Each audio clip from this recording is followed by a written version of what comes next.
At Brown's Roofing, we put our customers first. Our expert project managers are there to answer all your questions and help you out with anything you need. When disaster strikes, either a hailstorm or a leaky roof, you need a contractor in which you can trust.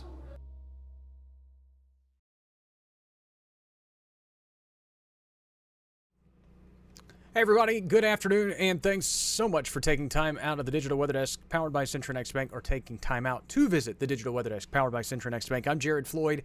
Happy Monday, happy Groundhog Day. Again, could have done the whole quote. You know what? Let's do it. Okay, campers, rise and shine. Don't forget your booties, because it's cold out there. If you don't watch that movie, or if you haven't seen it more than 6 or 8 to 10 times, you probably don't understand what I'm talking about. It's a great movie, though. One of Harold Ramis's best pieces of work. But anyway, trying to get back to a level of normalcy, and as I show the family relief effort billboard, it's clearly we're not back to normal in the ArkLaMiss. But again, as we get back to our normal daily schedule of live streams and weather content, trying to bring some sense of normalcy with my horrible sense of humor along the way as well. But to jolt back into the very serious topic of recovery in our area, the family relief effort has been established by the United Way of Northeast Louisiana. To apply, those applications started this weekend, but to apply or to donate, you can go to unitedwaynela.org/family-relief-effort. You can also just donate by texting Family Relief, all one word, to 91999. And of course, for resources, you can always just dial 211. And today's forecast made possible by the United Way of Northeast Louisiana and the 211 initiative. A look at power outages across the area. Still seeing some service trucks across my neighborhood and in and around the area. I know that there's still a lot of frustrated folks as you take a look at some of the power outage numbers, but those numbers are getting smaller, and I know that doesn't make anybody that's without power feel any better, but we are continuing to try to progress back to some sense of normalcy, if you will, across the region. And we have warmed up dramatically this afternoon. Most of us back into the 50s to even near 60 degrees, and should at least climb into the low 60s over the next couple of hours. You compare that to where we were 24 hours ago, most of us are some 15 to 20 to 25 degrees warmer than we were at this point yesterday. And that's a nice little treat. You can thank the southwesterly winds for that, generally in the 10 to 15 mile an hour range. Well, I'll call it 5 to 15 mile an hour range. It's breezy at times, and expect those southwesterly winds to hold true through the rest of the evening. A drier trend is not necessarily a bad thing. We still have a lot of snow and ice. There's a lot of ice still on the ground, and obviously that melts and kind of soaks into the soil. It did us a lot of favors in terms of busting the drought across the area this last winter storm. But we could probably use a couple of days to really dry the ground out. And I think once we get beyond tomorrow's rain chances, we hit that for the second half of this week and through the upcoming weekend. Speaking of ice pack, you take a look at the visible satellite, and you can continue to see it along the mid-Mississippi Valley, Paducah, Kentucky, Memphis, Tennessee, Jonesboro, Arkansas, all the way into Ashley and Chico counties. You can see it on the visible satellite. The ice is still there. And of course, if you go to any shady spots in northern Louisiana, it's still shocking to me how much it remains on the roofs across the area. And again, it shouldn't be that big of a surprise, but to see it in this area for that extended period of time, again, it's just wild. It's kind of hard to fathom. Check of the radar made possible by Brown's Roofing. Again, schedule your free roof inspection, brownsroofingla.com. Bert! You wrote my name in all caps, so I just felt like I needed to say it back. Anyway, here's a look at the radar. Nothing doing across the region. A look at Futurecast made possible by Bayou Power Sports. I-20 frontage road in Monroe shows the winds back out of the south, and eventually the clouds will start to sneak back in across the area overnight.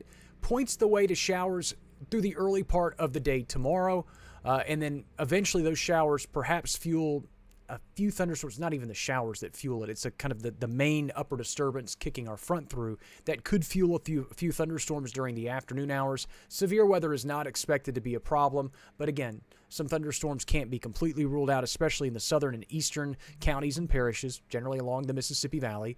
Skies clear out to a certain degree for Wednesday, but I still expect to deal with some cloud cover. A reinforcing shot of cool air punches in through the rest of the day on Thursday, but then temperatures rebound with sunshine for the second half of the week and pushing temperatures probably into the 60s for the upcoming weekend. In terms of rain totals over the next 24 to 48 hours, most of our rain totals will probably be in the quarter to half-inch range. Obviously, a thunderstorm-driven rain total of up to an inch isn't out of the question, and there will be some areas that really bypass the heavier downpours and only see a few hundredths of an inch of rain. As I mentioned yesterday, as I mentioned this morning, those totals will be drier or lower to the northwest and a little bit higher to the south and east. Connie did ask, did we ever get an official amount of ice accumulation for the storm total? It really just depends on location, and the map varied so wildly that I think it would create more confusion in terms of trying to paint it across the entire area. But to answer that question, yes, a lot of our ice our sleet accumulations ranged anywhere from a half inch to about 2 or 3 inches, with some local sleet totals of up to 5 and 6 inches along the state line and into northwestern Louisiana. The ice accumulation, the ice accretion, generally was from about a quarter to an inch, depending on location. Obviously, some areas saw more than most, but the totals varied so wildly across the area. I sometimes struggle showing winter weather total maps in our area because inevitably, if I show one, somebody's going to go, that's not right for us. We actually saw this. And again, it's because the precipitation types vary so wildly from location to location. Check the upper level map.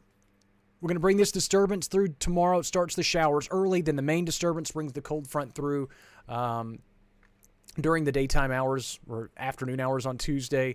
And then that reinforcing shot of cool air arrives as we go Wednesday into Thursday. So this deeper trough of low pressure basically brings some colder, drier air in on its back.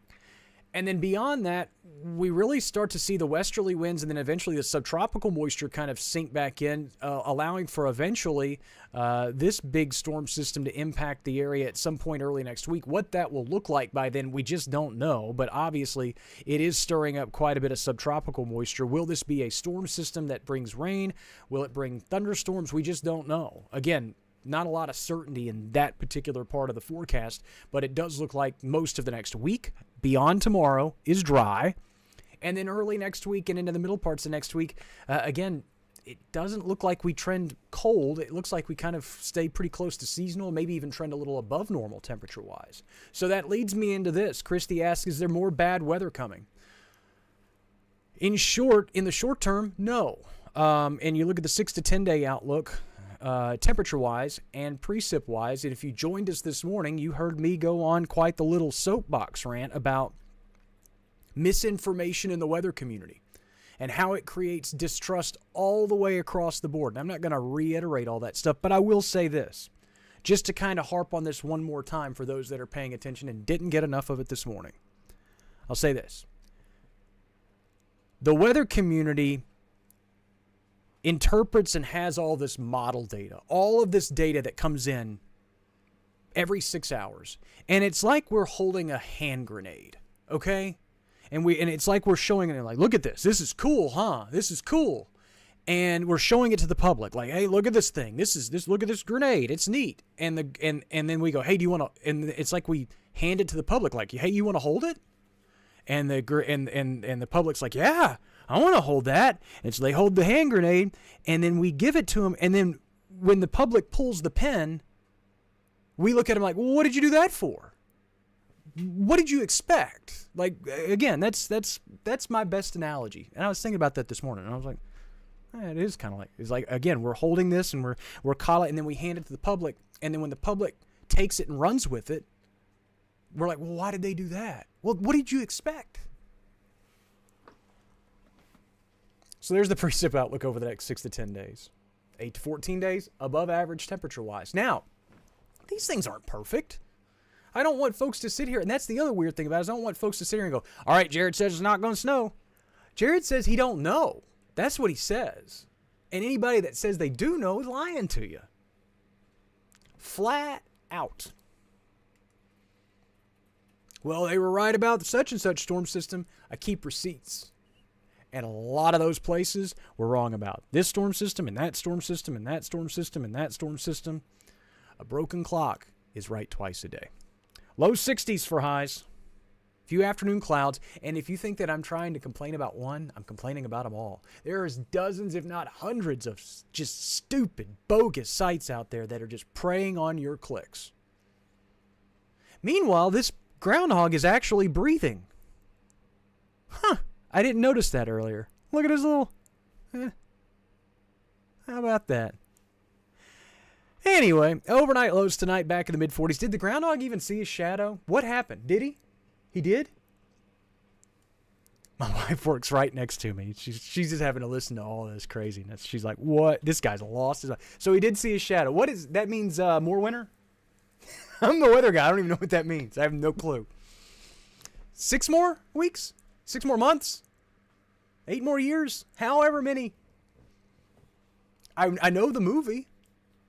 Just don't know the folklore surrounding this young... He's not a marsupial. Is he... Are groundhogs marsupial? Hang on. This is why I keep this other computer over here. Is a groundhog... It's not a... It's a rodent. Yeah. Are marsupials... Can a rodent be a marsupial? Oh, man. I just need to stick to the weather. All right. There's a look at the forecast. Again, rain chances are back in on Tuesday. I really... A Red Bull and a coffee in one day. That was a really, really dumb idea. Really, really dumb. I will be awake till 1 o'clock in the morning now. Low 60s for highs. Rain chances, thunderstorms back in on Tuesday. We will be cooler Wednesday, Thursday. It's a temporary cool down. And also on that note, we drop below freezing Thursday morning. And really that looks to be the only morning this week that we really see the entire area really flirt with the freezing mark. Could see some areas flirt with it Wednesday morning and then again on Friday morning, but the entire area has a pretty good chance of dropping below freezing on Thursday. Bert asks, what flavor Red Bull? They're not a business partner of ours. Can I endorse that? All right, whatever. We can do whatever we want. The low sugar or the sugar free, the monk fruit sweetener, the new Red Bull, that's my jam. We had monk fruit sweetener accidentally delivered to our house one time in a grocery order. Like it just got delivered to our house and we were like, what is this stuff? And we looked it up and it's like it's a sugar substitute. And I was like, well, I got to give this stuff a shot. And it was amazing. And so then they started putting it in the Red Bulls and they're pretty good. It tastes like a regular Red Bull. And I like regular Red Bull. That's why, and it gives you wings, which is awesome. All right, forecast is always available at digitalweatherdesk.com and on the Digital Weather Desk app. Sorry, this thing kind of went off the rails. That's okay, though. We needed to go off the rails. Doggone it. We haven't had any fun in the last 2 weeks. And a lot of folks still aren't having fun, but we're at least, if we can make somebody maybe crack a smile that's just had a really, really crummy last week and a half, you know what? That's a plus side to me. And even if you don't crack a smile, you just kind of shake your head and just go, man, that guy ain't right. That's okay, too.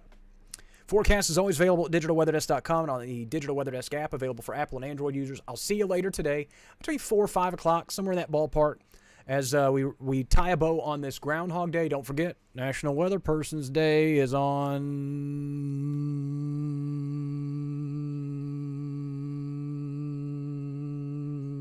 Thursday. Thank you. My wife, there's a piece of fuzz on this microphone. My wife's saving the day. Thanks so much for stopping by the Digital Weather Desk, powered by CenturyNext Bank. Andy says he has 3 inches of ice on his driveway in Clarksville, Tennessee. Yikes. No bueno. All right, got to wrap things up, and I'll check in with you later this afternoon. Maybe the caffeine's wore off by then. Thanks so much for stopping by the Digital Weather Desk, powered by CenturyNext Bank. As always, we're glad you're here. Glad you're part of this community. We'll see you in a little bit.